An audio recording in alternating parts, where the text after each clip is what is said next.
안녕하십니까. 네, 고영동입니다. 여러분들과 함께 행정사 1차 행정법을 공부하게 될 고영동입니다.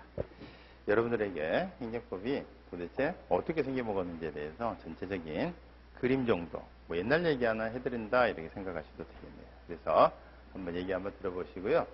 야, 행정법 참 재밌을 것 같다. 이런 마음 좀 가져주셨으면 하는 게 제 바람입니다. 자, 행정법은요, 되게 교수님들이 그렇습니다. 행정법이 뭐냐? 그러면은, 이렇게 얘기하겠죠. 학생이, 선생님 행정법이 뭐예요? 그러면은, 행정에 관한 법이야. 이렇게 가르쳐 줍니다. 그죠? 그럼 학생이 다음 질문은, 선생님 행정은 뭐고 법은 뭐예요? 이래요. 그죠? 자, 여기서 이제 법은, 우리가 이제 법의 어떤 정의에 대해서도 꾸준히 법이란 무엇인가 뭐 이거 가지고서 이제 샌딩 교수님은 뭐 몇 회를 강의를 하시지 않습니까? 근데 그 평생을 연구해도 답을 모르는 분도 있고. 근데 우리 느낌적으로는 법이라는 건 좀 필이 없잖아요. 그죠? 근데 이제 행정이라는 것은 전혀 감이 안 오죠. 사실 법이라는 건요. 이렇게 되는 거예요. 사람이 혼자서 살면 관계라는 게 없거든요. 근데 사람이 사회적인 동물이다 보니까 관계를 맺고 살고 그 속에서 우리가 좀 지켜야 될. 하지만 강행성이 없는 거 이렇게 얘기를 해요. 강행성이 없다는 얘기는 꼭 그렇게 안 해도 된다는 얘기죠. 뭐 처벌받거나 이런 게 없다는 얘기입니다. 그러니까 법적 책임을 안 진다 우리가 보통 얘기를 하는데 그건 강요당하지 않는다 이렇게 생각하시면 돼요. 그럼 요게 부모에게 효도해라, 나라에 충성해라. 그래도 속으로는 뭐 부모에게 효도 조금 소홀히 해도 막 사회적인 비난만 받지, 지탄과 비난만 받지, 막 처벌하거나 그러지는 않아요. 근데 그 속에서 정말 처벌하는 영역들이 있을 수가 있겠죠. 그걸 우리가 법이라고 합니다. 이거는 이제 도덕과 비교를 했을 때 강행성이 있어요. 그게 요거는 이제 권리의무, 요거는 권리의무는 아니다 이렇게 얘기를 하고 있는 겁니다. 이렇게 이제 법이라는 것이 센 거구나 이렇게 얘기를 하고요. 그 다음에 요거 이제 법이라고 하는 것은 우리가 좀 더 세밀하게 들어가면 사람도 그렇잖아요. 남자, 여자 분류 방법이 있고 연장자, 연소자 분류 방법이 있듯이 여러 가지 분류 방법으로 나뉘기도 하는데 그 중에 분류 방법 중에 하나가 공적인 영역이냐 사적인 영역이냐 그래서 공법, 사법 이렇게 구별하기도 합니다. 그 속에서 이 사법은요. 사인 간의 관계를 규율한다 그래서 이걸 사법이라고 그러는데 여기 이제 민법이 주로 규율을 많이 하고요. 공법, 요게 이제 행정법이에요. 그래서 이제 공법하고 행정법은 사실 동의합니다. 그러면 우리가 이제 우리가 공과 사를 좀 구별할 줄 알아야 되겠죠. 이런 것도 배우는 거예요. 그래도 느낌은 좀 오시죠. 그래서 사실은 이 법이라는 게 되게 딱딱한 것 같지만 또 제가 여러분들 설명을 하면서도 말씀드렸지만 법 없이 사시던 분들이라고 사실은 법 속에서 내나 살아오신 거예요. 내가 아침에 출근하는데 버스를 탔다. 요금 계산하고 와서 집에 도착을 했다. 근데 그거를 이렇게 독일 애들처럼 분석을 하면요. 버스에 정류장에 기다리다가 승차를 하잖아요. 그러면은 버스가 쫙 문을 여는 걸 청약으로 봐요. 그러니까 타잖아요. 승낙으로 봐요. 운송계약이 체결됐구나. 그럼 이제 버스 기사는 목적지까지 나를 안전하게 데려다 줘야 될 의무가 있고 나는 완전하게 데리고 왔을 때 요금을 지급해야 될 의무가 있고 그런데 희한하다. 먼저 요금 계산을 하네. 그리고 버스기사가 목적지까지 데려다 줬다. 양쪽 다 의무이행이 다 완만하게 끝난 관계로 운송계약은 완만하게 종료가 됐구나. 이거를 계속 머릿속으로 한번 생각을 하신다고 한번 생각을 해보세요. 편의점 가서 얘가 강의를 들으러 와서 또 그 속에서 또 횡단보도를 지나가는데 국가가 어떤 행정작용에 대해서 얘가 의무를 이행하는 이걸 계속 생각하면 머리가 터질 거예요. 하지만 우리가 인식을 못하더라도 요 속에서 살아왔다는 거죠. 그래서 여러분들이 법이라는 걸 너무 생소하게 생각하실 필요 없어요. 길 가다가 어떤 뉴스를 보는데 저 나쁜 놈들 이러잖아요. 이 생각하시면 그 속에서 이거는 꼭 지켜야 되겠다. 이렇게 해놓습니다. 이렇게 국회의원들이 이렇게 해놓죠. 자, 그 얘기를 제가 좀 말씀드릴게요. 자, 이제 이 법이라고 하는 거 대충 윤곽 말씀드렸고요. 행정에 관해서 좀 말씀드립니다. 사실 행정이란 말은 태어난 게 200여 년밖에 안 돼요. 옛날에는요, 행정은 국가에서 출발합니다. 국가에서. 국가라는 건 여러분 잘 아시다시피 국가 안에 있는 국민들에 대해서는 아가페적인 사랑을 퍼붓지만 다른 국가와의 관계에서는 그런 거 없죠. 얄짤없습니다. 우리가 만약 일본과 어떤 이해관계가 대치한다. 양보 없어요. 중국과도 마찬가지고요. 미국과도 마찬가지입니다. 어쩔 수 없이 양보하는 거고 또 미국대로 일본대로 또 마찬가지인 겁니다. 그래서 이 국가라고 하는 것이 이제 행정이 태어나게 된 배경이에요. 자, 그런데 이 국가가 경영되는 부분을 우리가 1789년 여러분 잘 아시다시피 프랑스에서 혁명이 있었던 시대네요. 시민혁명이. 요거를 기점으로 해서 전이냐 후냐 이렇게 나눠요. 물론 더 세분화하면은 얼마든지 자세하게 살펴볼 수가 있겠지만 요걸 가지고 일단 나눕니다. 자, 그러면 한번 볼까요? 국가가 유지되기 위해서는요. 이 외침으로부터 방어를 해야 돼요. 그래서 외침으로부터 방어를 하려면 일하면서 싸우는 예비군은 안 되고요. 항상 준비되어 있는 군인이 필요합니다. 그럼 그 준비되어 있는 군인은 다른 일 안 하고 그게 직업인 거죠. 그러면 다른 국가 구성원들이 뭘 걷어서 그 친구 먹여 살려야죠. 그렇죠? 얘는 생산활동을 안 하니까. 이런 일련의 것들을 국가를 이와 같은 상명하복 체계, 이걸 피라미드 구조라고 하는데요. 이 피라미드 구조 체계 하에서 왕이라고 하는 애가 자기의 가신들을 관리를 해가면서 일사분란하게 관리를 해가면서 자기가 부려먹는 신하와 백성들 있잖아요. 물론 여기 신하는 여기도 있겠지만 신하와 백성들에 대해서 야, 너 세금 내 군대가 라고 하는 일련의 이와 같은 작용을 하는 겁니다. 작용. 자, 그러면 이 작용이 뭐냐? 이거를 국가작용이라고 해요. 왜 국가작용이라고 하느냐? 국가가 이와 같은 피라미드 조직의 어떤 지금으로 치면 공무원이겠죠. 얘네들 관료들을 통해서 뭔가 지금 문제가 된 갑에게 야, 너 세금 내 이런 조치를 하게 되면 얘는 세금을 납부해야 될 의무 같은 게 생기는 거예요. 너 군대가 그럼 군대 가야 될 의무가 생기고 아시겠죠? 자, 근데 이걸 전부 국가라는 미명하에 그 목적이 정당하다는 미명하에 왕이 그냥 일사불란하게 수행을 하고 얘네들은 그냥 거의 착취 대상만 되는 거죠. 이때 이제 우리가 얘기하는 것이 얘를 피지배자라 그러고요. 얘를 왕을 지배자 이렇게 얘기를 합니다. 자, 그래서 얘네들은 어떻게 보면은 왕의 지시에 무조건 따르는 일방적인 의무의 대상이었던 거죠. 납세 의무, 병역 의무의 대상이었던 거죠. 자, 그런데 우리가 이제 여담으로 얘기를 하자면요. 이 국가가 인정되기 위해서는 한 3가지 정도 요소가 필요하다 그래요. 3가지. 요소, 요건 이런 말 나오면요. 앞으로는 항상 꼭 필요한 엔드 개념이에요. 엔드, 밑. 그래서 엔드나 밑의 개념. 하나라도 빠지면 안 되는 거예요. 요건이 빠지면은 효과가 안 나옵니다.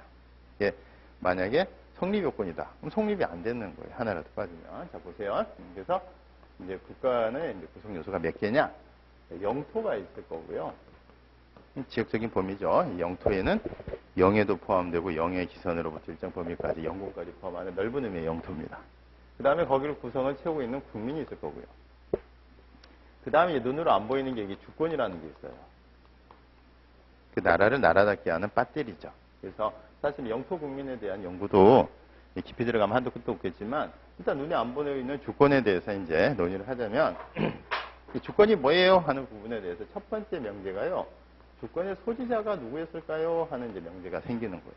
자, 그러면 1789년 전에 왕이 지배자로서 신하와 백성들에게 일방적인 작용을 행사하고 그 속에서 지배당해 왔었던 이 1789년 전에 어떤 프레임하에서는요. 주권의 소지자는 군주였다고 보고 있습니다. 그래서 이걸 뭐라 그러죠? 군주 주권론이래요. 마키아벨리. 그래서 이제 군주 주권이고요. 군주가 나라의 주인이다 이렇게 생각하시면 돼요. 근데 이제 우리가 항상 이런 기본 프레임을 짤 때는요. 우리가 하다못해 야, 밥 먹으러 가자. 오늘은 짬뽕이야 라고 할 때 오늘 왜 짬뽕 먹어야 하냐면 하고 설득력 있게 근거를 제시를 해주는데 여기서도 이런 프레임에 있어서의 기본적인 근거. 얘가 이래요. 나는 사실 뭐다? 이들과 다르다. 신이다 이래요. 설사 100번 양보해서 내가 신이 아니라고 치자. 신이 아니라 하더라도 나의 모든 왕으로서 니네들을 다스리는 권한, 왕권은 신으로부터 부여받았다. 나 하기 싫은데 억지로 하는 거야. 이런 뜻이에요. 이게 뭐예요? 잘 아시나? 왕권 신수설입니다. 왕권 신수설 하에 주권은 누가 가지고 있다? 군주가. 따라서 나라의 주인은 왕이고 얘는 지배자의 주의다. 얘네들은 눈만 뜨면 절도와 폭행과 살인과 강간을 밥 먹듯이 하는 애들이죠. 성악설에 입각해 있으니까 이 현지자인 깨어있는 군주가 신으로부터 부여받은 왕권을 정말 혹독하게 행사해야 된다. 이게 마키아벨리의 군주주권론입니다. 물론 이제 그 마키아벨리 주권론은 나중에는 좀 후회를 해서 조금 전향을 했지만요. 그런 프레임이에요. 요게 1789년 전에 프랑스 상황이었습니다. 사실은 1789년 전에 프랑스 상황도 마찬가지지만 그 전에 나라가 고대 아테네 도시국가에서부터 쭉 성장하는 과정에서 이 프레임 하에서 군주가 나라로서의 주인을 행사를 해온 거예요. 자, 그러던 도중에 이제 이런 기본적인 프레임 하에서는요, 얘들이 조금 깨어있으면 안 되죠. 그죠? 바보 같은 논리잖아요. 얘가 신이래잖아요. 근데 그걸 믿어야 돼. 아, 신이었구나. 이걸 믿어야 돼. 근데 얘네들이 깨어있으면 안 되죠. 이건 이제 우민화 정책이라고 하는 건데, 이제 뭐 조금 더 부연 설명을 하자면, 뭐 이제 중간에 왕의 권한이 교황의 권한으로 잠깐 넘어가던 시절이 있고, 그 시절에 교황이 여러 왕을 다스리는 입장에서 이제 저기 십자군 원정을 떠나잖아요. 거기서 이제 사실 어떻게 보면 신의 군대가 오랑캐 군대에게 박살이 나고, 심지어는 신의 군대가 막 약탈도 자행하고 이런 이제 쪽팔리는 일들이 생기는 거예요. 근데 이제 좌우지간 십자군 원정이 계기가 돼서 각 나라마다 요게 돈이 되는 거를 하려고 보니까 도시가 돈이 되는 거예요. 각각 이제 수공업을 하는데 이 수공업을 A 지역에서 넘치는 잉여물을 B 지역에 갖고 가면 되게 높은 가격을 받는 거예요. 그래서 이제 요게 이제 상공업으로 발전이 되게 됩니다. 상업으로. 그래서 이제 각 나라마다 그와 같은 무역이 발달하게 되고 무역 중심으로 이제 도시가 발달하게 돼요. 근데 그 도시에는 아무래도 얘네들은 신분은 천하지만 얘들한테 조금 족쇄를 풀어줘서 자유를 줘야 얘네들이 이제 돈을 많이 벌지 않습니까? 역사가 이제 돌아오잖아요. 심지어 북한같이 폐쇄적인 데서도 뭐 낮은 선봉, 경제특구 이렇게 마련하지 않습니까? 돈이 되니까. 그러면 이제 돈이 돼서 거기서 이제 사는 사람들을 시민이라고 그러고 이 시민들이요. 부를 많이 축적합니다. 신분은 천해요. 피지배자인데 돈을 많이 축적하게 되고 여기 중앙정부의 왕을 흉내내기 시작하죠. 흉내내다 보니까 어때요? 문학에도 흥미를 갖게 되고 예술에도 흥미를 갖게 되고 막 왕 비슷한 조그마한 성도 지어서 예술가도 지원을 하고 그러다 보니까 애들이 서서히 깨어납니다. 그래서 이 기본 프레임이 아니라는 걸 깨달아요. 무슨 개뿔 왕이 신이야 이렇게 되는 거예요. 그래서 이제 그 분노가 그게 달아서 우리가 이제 이 과정을 뭐 계몽주의, 자연법 사상이니 그래요. 자연법이 뭐예요? 이게 자연스럽습니까? 물 위에서 아래로 흐르는 게 자연스럽습니까? 사람은 평등하다는 게 자연스럽죠. 이런 거예요. 인간으로서의 가장 기본적인 권리, 인권, 인간으로서의 품격, 인격 이런 것들이 납니다. 이런 것들이 이제 문제가 돼서 얘네들이 혁명을 일으키죠. 시민이 중심이 돼서 혁명을 일으켜서 얘를 죽여버립니다. 그죠? 신이래매 부활해봐. 그리고 목을 절단을 내죠. 기로침을 내죠. 루이 16세를 기억을 하는데 마리 앙뚜아네트 남편. 아직까지 부활 못하죠? 그러니까 신이 아니었었나 봐요. 그러고 나서 얘네들이 여기 갖고 있던 주권을 뺏어와 버립니다. 이걸 정당화했던 이론이 뭘까요? 그렇죠. 얘네들이 주인이다는 이론. 그래서 얘네들이 이제는 피지배자가 아니라 나라의 주인이 돼요. 다 뺏어와갖고. 그래서 얘네들이 뭐가 되느냐? 시민에서 주권의 소지자가 돼요. 주권의 소지자를 뭐라고 그러느냐? 국민이라고 부릅니다. 그렇죠? 그래서 뭐가 완성됐다? 국민이 주권의 소지자가 된 것이 완성됐다. 그래서 국민주권주의가 확립됐다. 이렇게 얘기를 해요.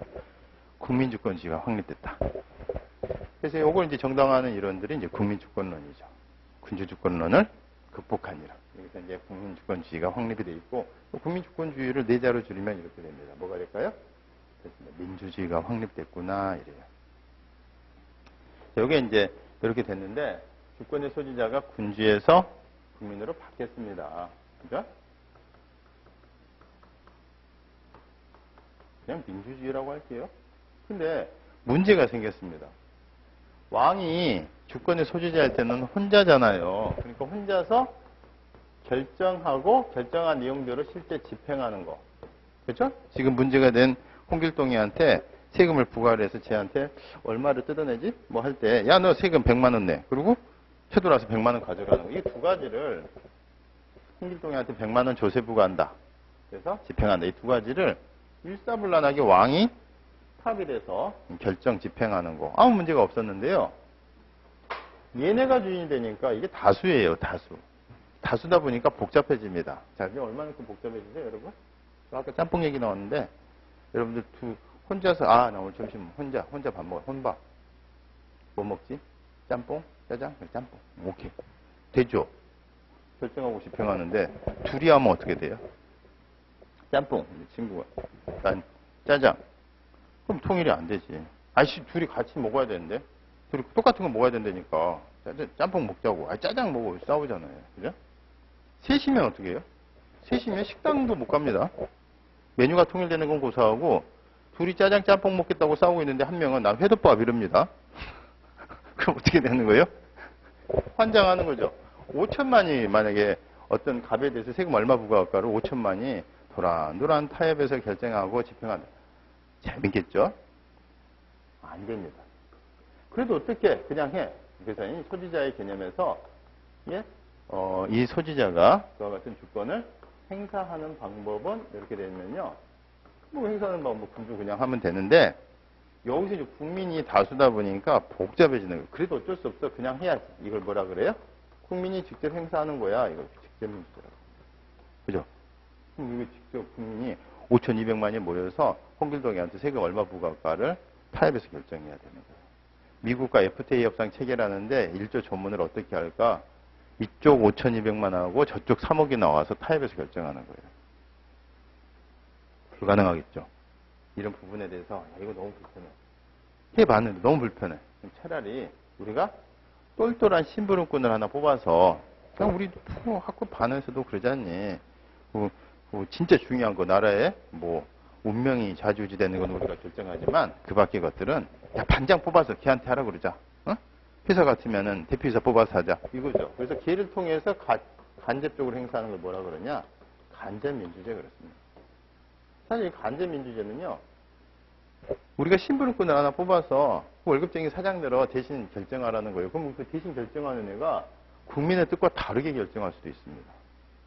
국민과 다르게 결정할 수도 있어요. 만약에 국민의 뜻과 다르면 그럼 어떻게 돼? 만약 국민하고 똑같이 결정해야 된다. 그러면은 간접민주주의라고 안 하고요. 직접민주주의라고 하는 거예요. 국민이 자, 이렇게 해 하면 걔가 기계처럼 행사만 한다. 그럼 걔는 국민이 직접 정한 것에 대한 하나의 선발의 노릇이지 걔 자유의지가 없잖아요. 근데 뽑아놓고 네 의지대로 해. 우리 뜻에 상관없어. 달라도 돼. 이렇게 가면 이제 간접민주주의. 그래서 얘가 스스로 지가 대신해서 결정한다. 그래서 이걸 뭐라고 그래요? 대의제 그래요. 대의제. 대의제. 그래서 사실은 얘가 우리 국민을 하늘처럼 봉양해 하고 몇 대 해놨는데 얘가 미쳐가지고서 또 지가 군주처럼 굴 수도 있는 여지가 얼마든지 깔리는 게 이거예요. 근데 그게 싫어서 이걸 하려고 보니까 직접 하니까 너무 불편한 거예요. 그래서 오늘날의 모든 나라는 여기를 채택하고 있습니다. 그러면 이걸 채택하면은 어떤 문제가 생기느냐? 국민들이 그걸 심부름꾼을 하나 뽑아야 돼요. 우리가 직접 이거에 국가작용이라는 거 필요하거든요. 세금도 걷어야 되고 군대도 누군가는 보내야 되는데 그 작용을 국민이 직접 결정하기가 너무 어려우니까 심부름꾼을 하나 뽑는데 많이 해봤잖아요. 불편함을 많이 겪었으니까 한 명 뽑아요. 한 명. 한 명을 뭐라 그래요? 이름을? 그렇습니다. 대통령이라고 합니다. 심부름꾼을 하나 뽑아요. 이거는 천상 직접 합니다. 그래서 직접 민주주의는 대선, 그다음에 우리가 직접 정하는 헌법을 만들고 고치는 거 이런 것들은 국민이 직접 하는 거고 나머지는 다 여기서 이루어져요. 뽑혀놓은 얘가 제가 자유의지대로 한다 이 말이죠. 자 그러면 우리가 이 뽑는 것도 뭐 여러 개 해봤겠죠. 나이순도 해보고 학벌순도 해봤는데 재산순으로도 해봤는데 1인 1표제 하에서 선거를 뽑는 게 좋더라. 그래서 선거를 뽑아요. 뽑아놓고 국민이 갖고 있던 주권을 처음에는 조금 줬을 거예요. 뭐 회사 같으면은 1억 이하의 것은 네가 해, 알아서 해. 1억 넘으면 우리가 직접 물어보면 우리가 직접 대신해 줄 거야. 이러다가 점점 그 폭이 넓어져서 지금은 다 네가 알아서 해로 돼 있어요. 자, 그러면 국민이 선거로 얘를 뽑고 국민이 갖고 있던 주권의 전부를 지한테 넘겨줬어요. 그죠? 국민 전체가 갖고 있는 그 어마어마한 주권을 이 한 사람한테 넘겨줬단 말이에요.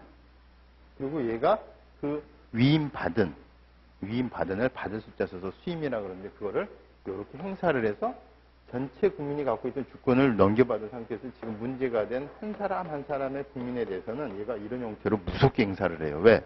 주인님 세금 좀 내주세요 하고 간곡히 간청하는 형태로 가면 세금을 안 내니까 우리 전체 국가를 유지해야 된다는 어떤 미명하에 힘을 실어준 거란 말이에요. 그래서 강제로 행사를 해요. 그래서 국민들이 야 우리가 직접 하다 보니까 이렇게나 불편했는데 신분을 뽑아놓고 저렇게 행사하라고 하고 우리 때 되면 얘가 주인 세금 내 내가 이러면은 거기에만 우리가 맞춰주면 될 거다라고 생각을 하고 야 잘됐다 하고 뒤로 한 걸음 물러서서 보니까 어디서 많이 보던 그림이에요 이게. 알고 봤더니 뭐가 뭐로만 바뀌어 있는 거예요? 이렇게만 돼 있는 거예요. 왕이 대통령으로만 바뀌어 있는 거예요. 오 이거 어떡해. 뭘 어떡해. 옛날에 왕을 지가 주인이라고 지가 막 했지만 오늘날 이 대통령 원래 우리가 할 건데 주인은 우리고 우리가 직접 하려다 보니까 불편해서 우리 권한을 이렇게 한 명 뽑아놓고 권한 넘겨놓고 대신 행사하도록 하는 건데 조금 달라질 수는 있지만 잘 알아서 하겠지. 그럴 놈 믿고 우리가 뽑아놨잖아. 그게 어떻게. 이게 그런 상황에서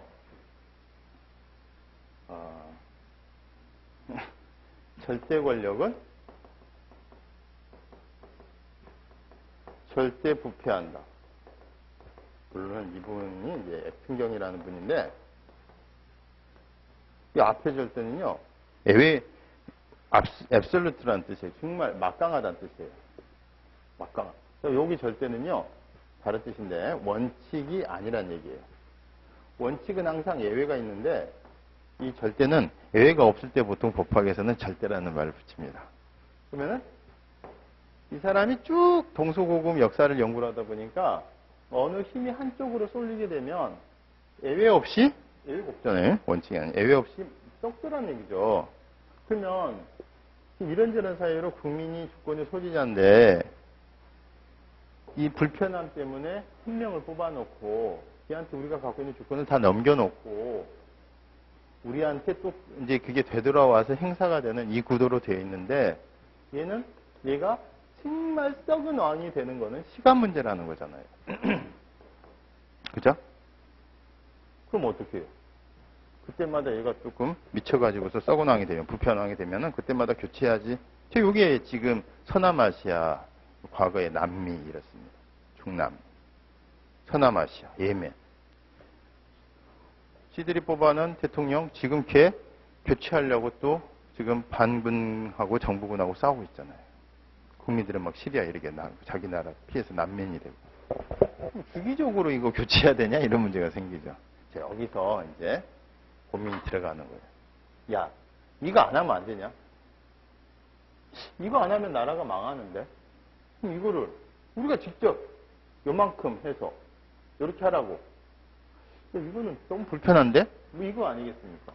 그래서 지금 얘를 통해서 하라고 그러는 건데 얘가 또 자꾸 이렇게 되려고 그러고. 이거 어떻게 해야 되느냐. 이 명제에서 곰곰이 학자들이 고민을 하다 보니까 과거의 왕이 그렇게 썩고 부패할 수밖에 시간이 지나면 썩고 부패할 수밖에 없었던 이유는 이 두 가지를 다 이해가 한다는 거죠. 과거의 왕, 지금 이제 부패한 대통령. 자, 그러면 어차피 간접 민주제를 채택을 하되 이 기능을 서로 나누면 어떨까 이런 생각을 해본 거예요.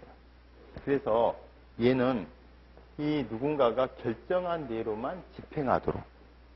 그럼 예를 들어서 모세의 십계처럼 뭐 하늘에서 석판이 딱 떨어지면 그 석판에 따라서만 집행하도록. 그럼 이거는 누가 결정해 주지?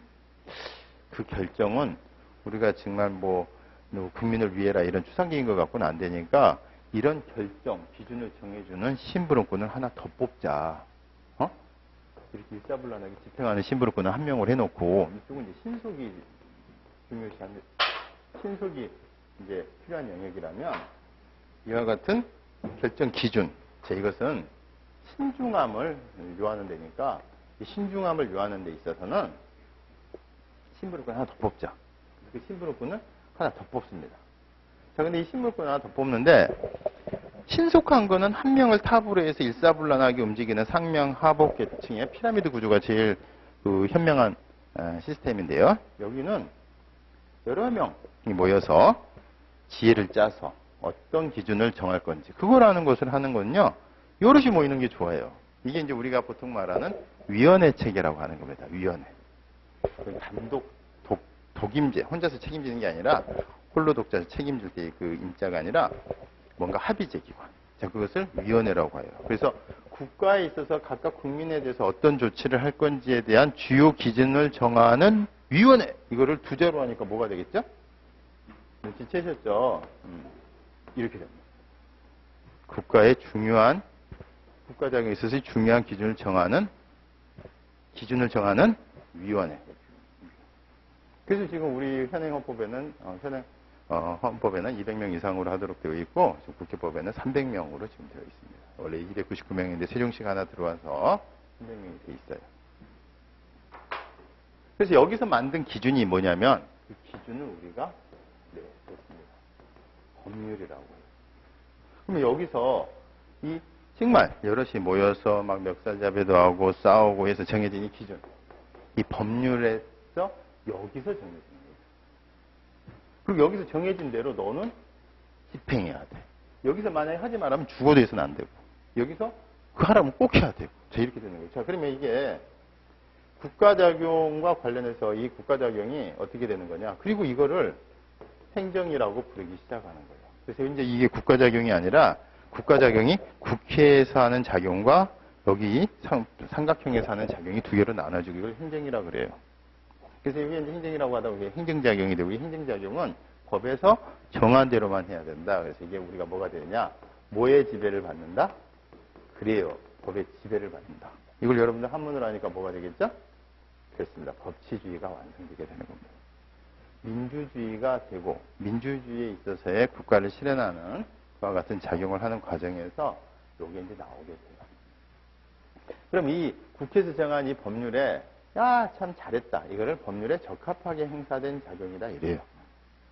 그럼 줄여서 뭐라 그러겠죠? 적법한 행정작용이다. 만약에 이게 위반됐다. 그러면은 위법한 행정작용이다. 이래요. 자, 그리고 이와 같은 국가작용은 적법하게 행사돼야 되는데 혹시라도 이렇게 행사되는 게 적법이야 라고 정한 법을 실체법이라고 그러고요. 이게 만약에 혹시라도 위반되게 되면 안 되는 거죠.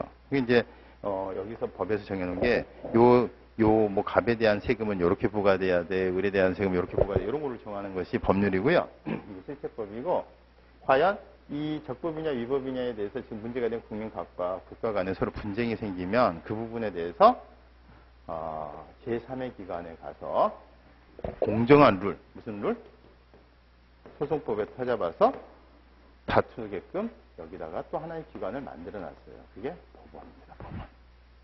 그렇죠. 여기 법원에 가면은 여기서 정해진 이 법을 가지고 이게 옳았느냐 틀렸는지를 심사를 해서 이제 법조 전문가들이 판단하고 선언해 줍니다.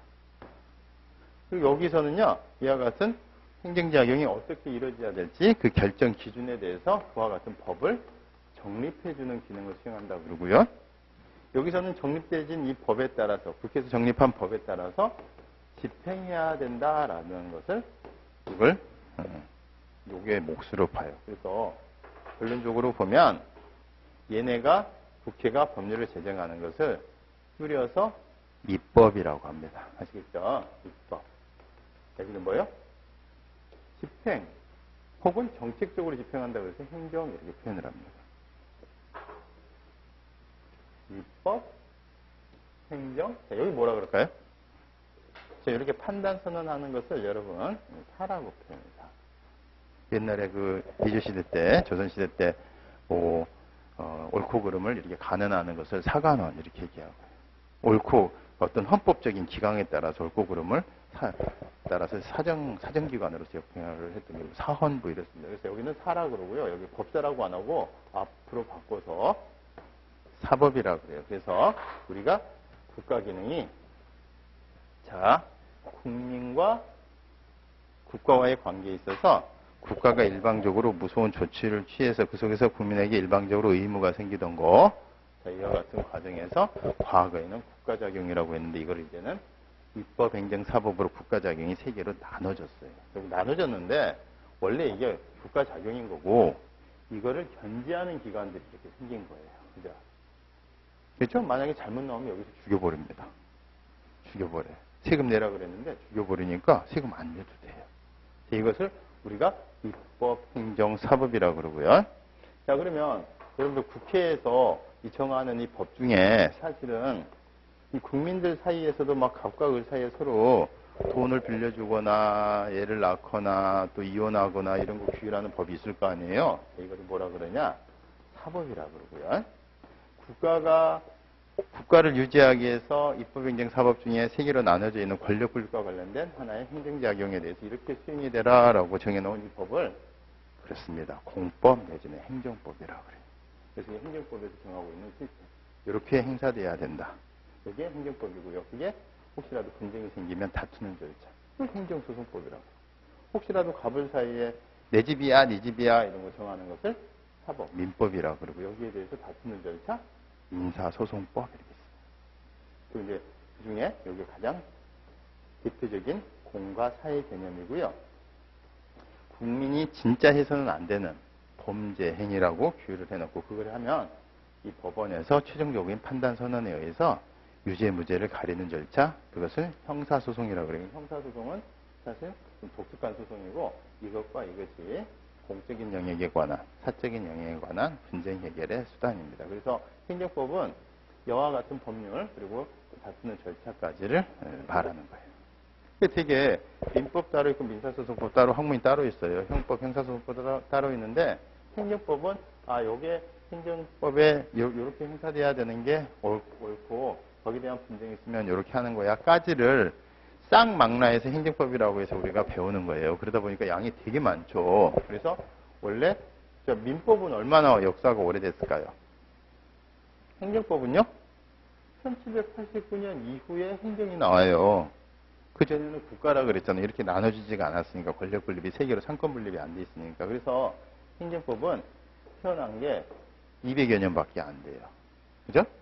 근데 사법은요?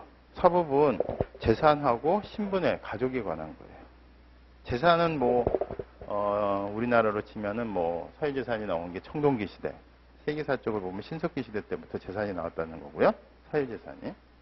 신분은요?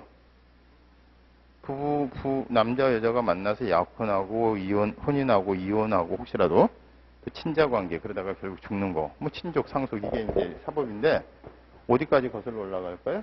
재산은 신석기 시대, 신분은 아담과 이브까지 가네요. 사실은 아담과 이브까지 갔는데 아담의 아버지도 계시잖아요. 친권, 친자관계 재력이 되면은 태초까지 올라가는 거예요. 여기는 되게 역사가 깊죠. 그래서 이 사법에서 공법적인 특색으로서의 행정법이 약간 분화가 돼서 나와요. 그래서 사법의 어떤 특성을 알고, 공법이 사법과 다른 특색이 이거구나, 요거를 이제 캐치를 하셔야 돼요. 그래서 사실 이 사법 영역에서는요, 사실 우리가 사람이 이렇게 태어나면요, 사람이 자신의 행위에 대해서 책임을 지는 겁니다.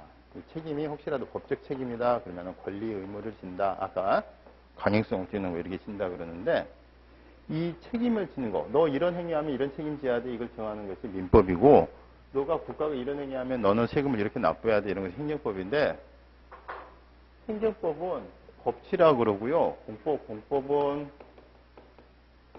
법치라 그러고, 사법은요 자치라 그래요. 자치. 이상하죠? 그럼 여기 자치라니. 아니, 뭐, 선생님, 사법이라는 게 민법이 때문에. 그게 무슨 자치야. 이것도 법치지. 무슨 얘기냐면요. 자, 만약에 이 친구가 A라는 행위를 하면 이때 이 책임을 져야 된다. 너 계약서에 사인하면 너 책임져야 돼. 이게 여기예요. 그리고 국가가 세금 내 그러면 세금 납부해야 돼. 이거 여기고. 여기는 맞는데 뭐가 자치고 법치냐? 여기예요. 여기. 자치는요. 내가 계약서에 사인하고 안 하고는 내 마음인데 사인한 이상에는 이렇게 책임져야 돼. 이걸 정해놓은 게 민법이고요. 이게 사적인 영역. 자, 공적인 영역은요. 여기는 사인을 하고 안 하고 국가가 저런 화살표를 해야 되느냐 말아야 되느냐. 이게 법치예요. 왜냐? 내가 사인을 하고 안 하고 매매계약서에 사인을 안 하고 내 마음인데 사인한 이상은 책임져야 돼. 이게 민법이고요. 내가 국가가 이런 조세를 부과하면은 책임지는 건 당연한데 국가가 이 얼마만큼의 세금을 부과하고 누굴 상대로 할 것인지에 대해서도 정해놓은 게 행정법이에요. 그럼 여러분 보세요. 내가 지금 공무원이다.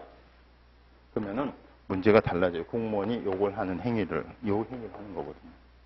내가 이 공무원, A라는 공무원이 이 행위를 한다. A라는 공무원이 퇴근 후에 집에서 또 어떤 사인 행위를 한다. 이 두 가지를 놓고 보면요. 퇴근 후에 홈쇼핑 보다가 초록 버튼 누르면은 내가 39,900원 옷 3벌이나 줘. 모아. 막 자켓도 껴줘. 좋아, 좋아. 누르고 안 누르고 내 마음이죠. 대신에 누른 순간 책임져야 돼요. 입금 의무가 생기는 거예요. 근데 여기는 내가 보니까 세금을 딱 부과하려고 딱 가서 우리 집이야. 우리 집 너무 심하니까 우리 엄마 집이라 그럴까요? 엄마 오늘 힘든데. 에이, 세금 부과하지 마. 큰일 나죠? 할아버지 있으면 해야 된다고 했잖아요. 그래서 공무원들이 되는 시험에는 행정법이 다 들어갔던 거예요. 왜? 이걸 구별을 못하면, 공과사를 구별 못하면 재앙이 생기거든요. 그죠? 재앙이 생기면 이 친구의 이 재앙스러운 행위에 의해서 국민은 틀림없이 법에 위반된 대로 피해자가 생길 거고요. 이 피해자가 생긴 만큼 본인은 그러면 윤택해지냐? 본인도 윤택치 않아요. 자기가 위법한 행위를 한 만큼 결국 꼭 대가를 치르게 됩니다. 그래서 나라로서 큰 손실이 되니까 공무원들에 대해서는 행정법이 필수 과목이 됐던 거예요. 심지어 5급이다. 그러면 논술시까지. 근데 이제 이명박 대통령이 들어와서 고등학교 출신들 그냥 공무원 되는 기회 많이 열어주자 그래서 행정법을 막 수학과학이랑 선택 과목으로 하는 바람에 나라가 박살이 난 거예요. 수학과학으로 행정법 안 하고 들어간 친구들이 공사를 구별을 못해요. 공사 구별 못하면 아시겠죠? 그 피해는 오롯이 국민에게 옵니다. 이 화살을 직접 맞은 국민 말할 것도 없고요. 이 화살을 맞은 국민은 나중에 법원에 가서 지우고 이 화살 맞아서 아픈 만큼 국가가 배상해 주도록 돼 있는데 그 배상이 전부 국민 세금이에요. 그래서 이렇게 공무원들이 저질스러운 애들로 채워지게 되면요. 고스란히 그 피해는 여기로 돌아오는 거예요. 아시겠죠? 그래서 여러분들이 지금 이제 나중에 행정사가 되시면 이 처분이 옳고 그름에 대해서 법원에 가서 다투는 거는 사실 변호사들이 이제 변론도 할 수 있는데 이 다투기 전에 행정부에 가서 행정심판 같은 걸 한단 말이에요. 왜냐하면 여기는 약간 공정성은 떨어져. 여기가 원고고 여기가 피고인데 지금 여기 상급관청이 이렇게 하는 걸 행정심판이라고 하는데 대신에 전문성은 정말 좋은 거고 이거 해주면 국민들한테 참 좋은 거예요. 제가 이제 이런 얘기를 하거든요. 법치주의 하에서 이와 같은 행정청이 요구를 했다. 근데 여기 국민이 잘못됐다라고 본다. 어필한다. 여기서 스스로 시정해 주는 거 1번. 스스로 시정을 안 해줄 때 바로 위에 상급관청에 꼰질러서 해주는 거 2번. 결국 여기서도 안 해주면 어차피 우리는 한 가족하고 감싸고 두면 법원에 가서 하는 거 3번. 이렇게 보면요. 1번, 2번, 3번 중에 이게 제일 공정한 제3의 판단 선언하는 사람, 판단 선언하는 이 사람에 의해서 이루어지는 거 제일 공정할지 모르지만 시간과 경제적으로 엄청 타격이 큽니다. 그 다음은 여기에요. 그 다음 여기고. 진짜 좋은 건 0번 뭐예요? 정말 또릿또릿한 공무원이 국민에게 다 좋게끔 명분으로 적법한 처분을 애당초 국민이 의심도 안 갈 만큼 적법한 처분하는 게 짱이죠. 근데 만약에 의심스러운 거 했다. 여기가 제일 좋아요. 늦게라도. 그 다음 여기. 이런 얘기를 합니다. 이건 공법관계인데 만약에 이제 예를 들자면 커피숍에 갔는데 물컵이 들어오요. 제일 깨끗하고 반짝반짝하고 냄새 하나 안 풍기는 유리컵이 나오면 좋은데 더러워 보여. 루즈도 자세히 보니까 있어. 그럼 뭐 이제 남이 썼던 게 제대로 세척이 안 됐다는 얘기니까 종업원한테 그거 가져다 주신 분한테 이거 좀 물컵이 깨끗이 못한 것 같은데 바꿔주시면 안 돼요? 그럼 여기서 아유 손님 죄송합니다. 지금 제가 잘못했네요. 얼른 바꿔주면 이게 제일 좋아요. 이거만큼 못하지만 아니 손님 깨끗한데 무슨 왜 이렇게 까탈스럽게 구십니까? 이러면요. 그럼 마음은 대통령이지만 사장님이지만 법에 바로 위에 야 지배인 나오라고 그래 이렇게 돼 있는 거야. 매니저 나오라고 그래. 바로 직속 상관 나오라고 그래서 왜? 요 관계를 잘 할 거니까 나오라고 해서 여기 빨리 손님께 사과드려 그리고 꼭 교체드려 이렇게 해주면 좋죠. 성미 급한 지배인은 자기가 컵 가지고 오잖아요. 그나마 두 번째가 더 나아요.